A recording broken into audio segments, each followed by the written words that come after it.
Strong.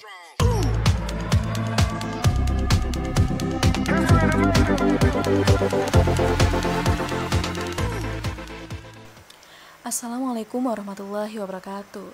Selamat datang di channel Dr. Mom Indonesia. Hai, apa kabar semuanya? Semoga sehat selalu dan dilimpahkan rezeki yang luas serta berkah. Teman-teman, pada tanggal 19 Maret 2021 telah dilakukan pengajuan PKPU oleh Ibu Istu, Pak Mulyadi, Pak Iswanto, dan Pak Suharyoni. Dan pada tanggal 26 Maret 2021, jam 9 di Ruang Kartika 1 telah dilakukan sidang pertama. Di sisi lain, pihak pengurus koperasi NMSI Klabe meminta kita untuk menunggu jawaban terkait keberlangsungan koperasi. Mari kita uraikan satu persatu. Apakah PKPU? Lalu bagaimana dampaknya? Bisakah terselamatkan uang mitra? Atau malah sebaliknya, mitra makin nelangsa? Jika teman-teman merasa informasi yang saya berikan selama ini bermanfaat bagi teman-teman semua, maka terus dukung channel ini agar terus berkembang dengan cara subscribe ya teman-teman. Terima kasih. Oke, kita lanjut ya. PKPU itu sendiri diartikan sebagai suatu proses di mana pengadilan melarang kreditor untuk memaksa debitor dalam membayar utangnya pada jangka waktu tertentu. Pada jangka waktu tersebut, debitor dapat mengajukan rencana perdamaian dengan para kreditornya. Seperti yang telah dijelaskan sebelumnya bahwa yang menuntut adalah pihak Bu Estu dan teman-temannya, artinya ia sebagai kreditur dan yang dituntut adalah koperasi NMSI Klabe yaitu sebagai debitur. Lalu, bagaimana sebenarnya proses PKPU atau rekonstruksi utang yang akan melibatkan ribuan mitra yang sedang berlangsung ini? Apakah proses penundaan kewajiban pembayaran utang atau PKPU akan jadi jalan keluar atau hanya menunda kepailitan? Yang pertama, proposal perdamaian. Berdasarkan Undang-Undang Nomor 37 Tahun 2004 tentang kepailitan dan penundaan kewajiban pembayaran utang, debitur yang masuk PKPU diharuskan menyusun proposal perdamaian. Di dalamnya termuat tawaran tempo pelunasan maupun tawaran lain seperti berapa nilai yang akan dibayar kreditur. Proses PKPU ini tujuannya untuk mencapai putusan homologasi atau persetujuan atau pengesahan rencana perdamaian yang berisi tentang jangka waktu pembayaran.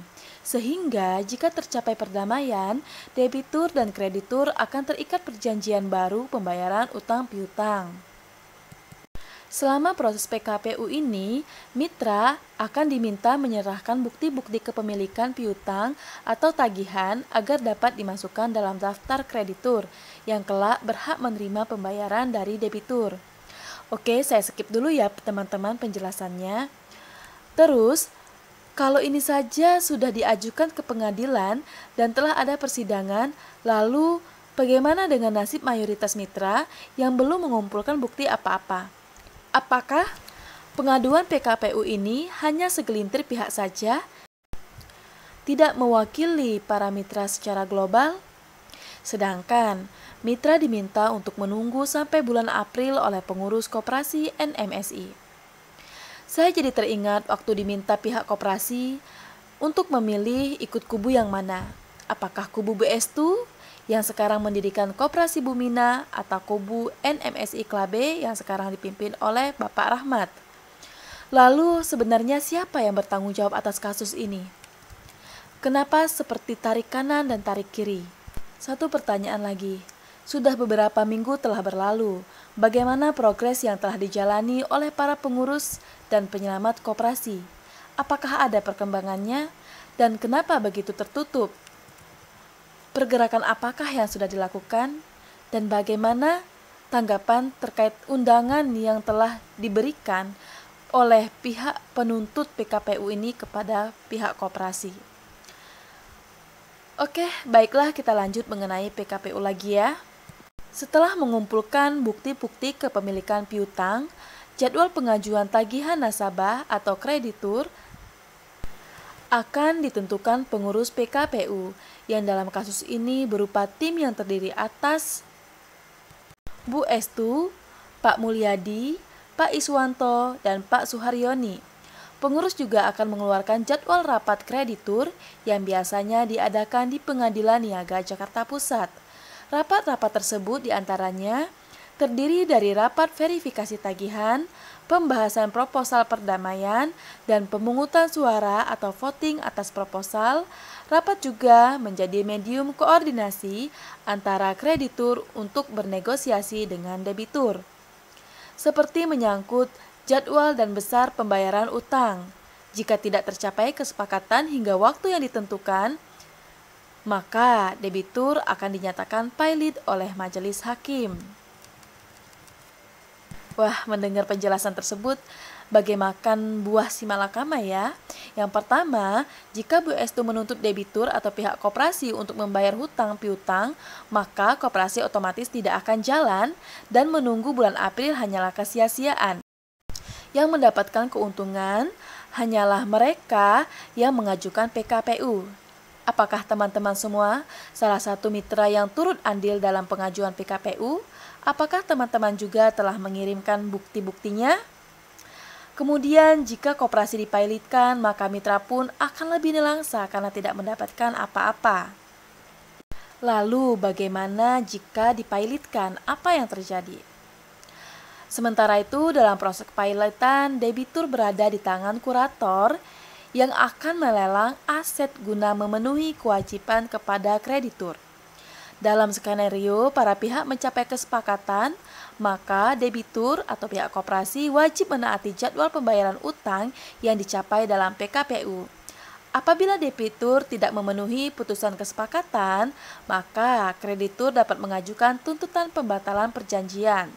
Tuntutan pembatalan perdamaian atas PKPU ini diatur dalam pasal 291, pasal 170 ayat 1, pasal 171, pasal 294 Undang-Undang Kepilotan dan PKPU. Jika disepakatkan dibatalkan pengadilan, maka debitur akan dinyatakan dalam pilot. Begitu informasi mengenai tuntutan PKPU dari Bu Estu dan rekan-rekannya. Yang pada intinya, nanti koperasi tidak akan jalan juga. Namun semoga ini hanya suudzon saya saja ya. Bahkan suudzon ini adalah bentuk perasaan dari mayoritas mitra dikarenakan tuntutan dilayangkan secara sepihak tanpa adanya musyawarah dengan seluruh anggota koperasi. Lalu, dengan segala hormat, tentunya terkait tuntutan PKPU ini tidak mungkin pihak koperasi tidak mengetahui, apalagi sudah sampai pada sidang pertama. Oleh karena itu, bagaimana tanggapan dan pertanggungjawaban dari pihak koperasi? Bagaimana dengan pernyataan pihak pengurus koperasi dan penyelamat mengenai akan berjalannya koperasi ini kembali di bulan April? Dan apa sajakah progres yang telah dilalui selama beberapa minggu ini? Semoga melalui ini bisa mendapatkan feedback positif dari para pihak pengurus dan juga penyelamat koperasi. Nah, bagaimana teman-teman? Apa pendapat teman-teman semua? Masih ingatkah apa yang pernah saya sampaikan? Saya ingin mengikuti bagaimana pola-pola koperasi dengan kasus seperti ini agar bisa menjadi pembelajaran bagi banyak masyarakat yang mengalami kasus serupa. Mari kita saksikan bersama doa terbaik untuk teman-teman semua. Tetap semangat, lakukan yang terbaik. Sekian ya teman-teman, semoga bermanfaat. Dukung terus channel ini agar terus berkembang dan bermanfaat bagi orang banyak dengan cara subscribe, like, dan komen ya teman-teman. Terima kasih. Wassalamualaikum warahmatullahi wabarakatuh. Bye.